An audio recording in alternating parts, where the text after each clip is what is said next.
Let's pull this story up from CNBC. We got this. They're coming after Elon Musk as well. SEC sues to force Elon Musk to testify in Twitter probe. They're saying that he didn't comply with a subpoena to testify. He failed to appear on September 15th, 2023. The case is tied to Musk's purchase of Twitter last year and the stock trading surrounding the acquisition. This is the game. That's it. That's the news. If you in any way stand against this failing and corrupt establishment machine, they will, in desperation, do everything they can to stop you. But you know what I see with this? This is pathetic. This is sad. Back in the day, we wouldn't get a story about them forcing someone to testify. No one would dare defy them. But you know what I've been saying? It's like they have that saying that wealth only lasts 3 generations. Well, the people who created the intelligence agencies and ran them and knew what it took to build them up gave it to their kids and their kids' kids, and the kids' kids have no idea how to make the machine work. And so it's falling apart.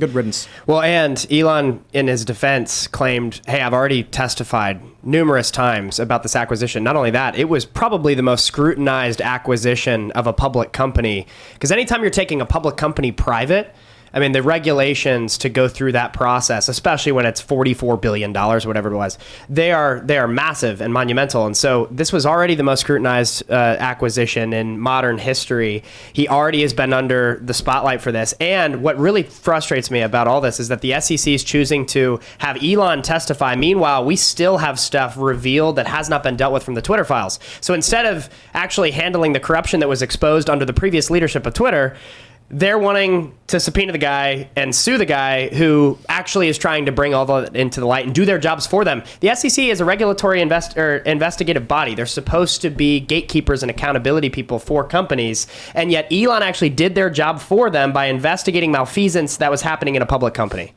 So, I mean, it's just, he's the good guy here, and he's the one getting punished for this. And he stopped the distribution of online child-adult behavior on the platform. When there was victims demanding Twitter take it down, Twitter knew there was adult content with children in very horrific, horrible ways.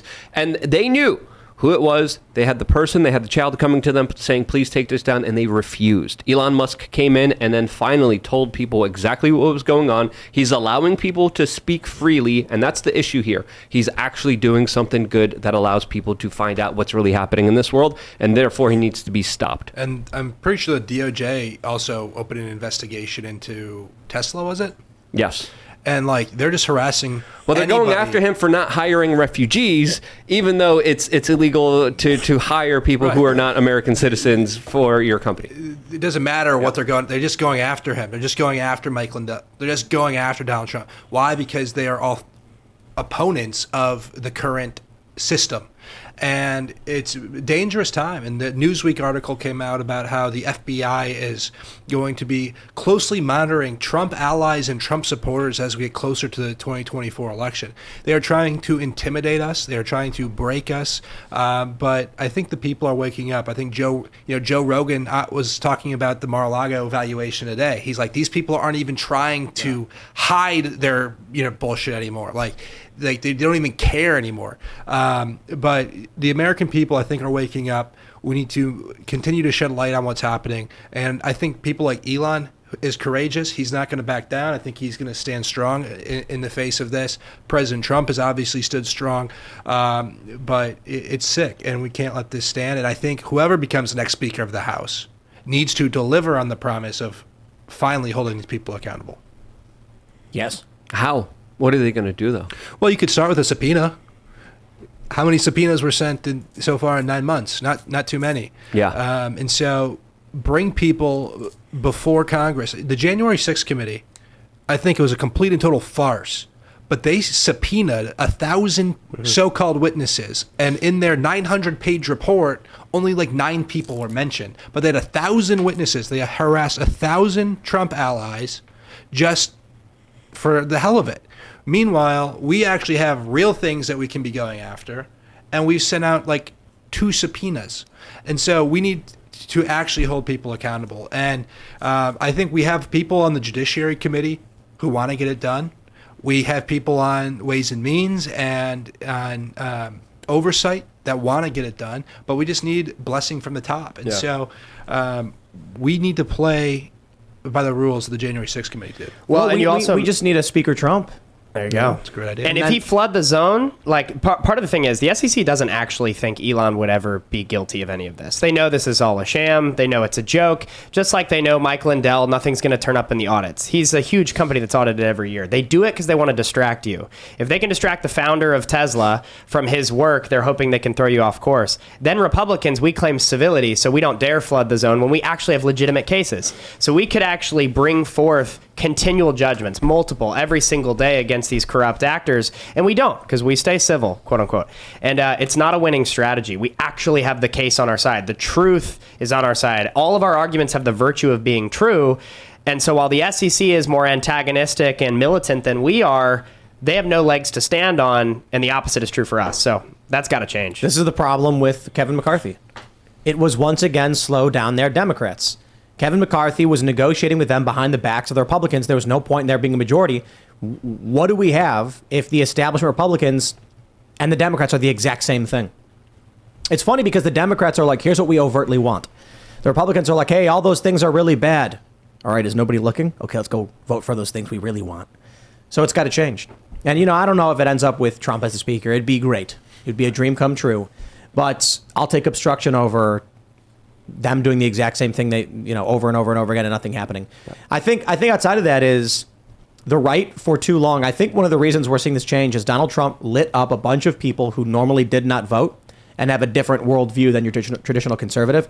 Conservatives were always like, well, we must maintain decorum and play by the rules. And then Trump came in and was like, Rosie O'Donnell is a fat pig. And he didn't say it like that exactly, but all of a sudden decorum was on its head.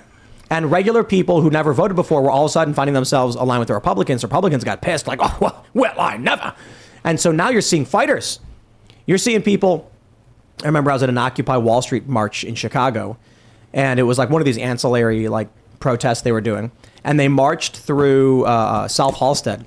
And it was the funniest thing ever to see these Southside Irish guys just start punching these activists. And it's like these leftists had this idea that we're the working class and we're right.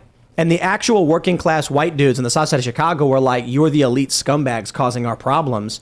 Get out of our neighborhood. And they're like, no, we're here for you, man. And this dude just takes his shirt off and is like, nope. And I'm like, well, I certainly don't encourage that kind of stuff. It is interesting to see. These are the kind of people that I think Donald Trump actually woke up. Mm-hmm. These are the white working class who felt left behind. And as Michael Moore said, Trump was the human Molotov cocktail. They were going to lob into the system. So now what ends up happening is these people are voting for the likes of Matt Gaetz, and they're voting for other people like him, and they want aggression. They want someone to get into Congress and be more aggressive and more assertive and make demands. Yeah. Well, the establishment tried to primary Matt Gaetz this last cycle in 2022. And they put a lot of money behind this guy. I think like $2 million or something like that. And Matt beat him 82-20 or 82-18 or something like that. It was no contest. Wow. But, the establishment has so much money to just blow trying to take the heads of our fighters, and that is why Republicans have such a hard time. Like Blake Masters, for example, was such a great, I thought, a really great guy and a great candidate. But you spent so much money fighting him in the primary. You had one establishment guy who put in like $20 million to fight him in the primary, and then the general comes around, and Blake Masters is outspent 3-1.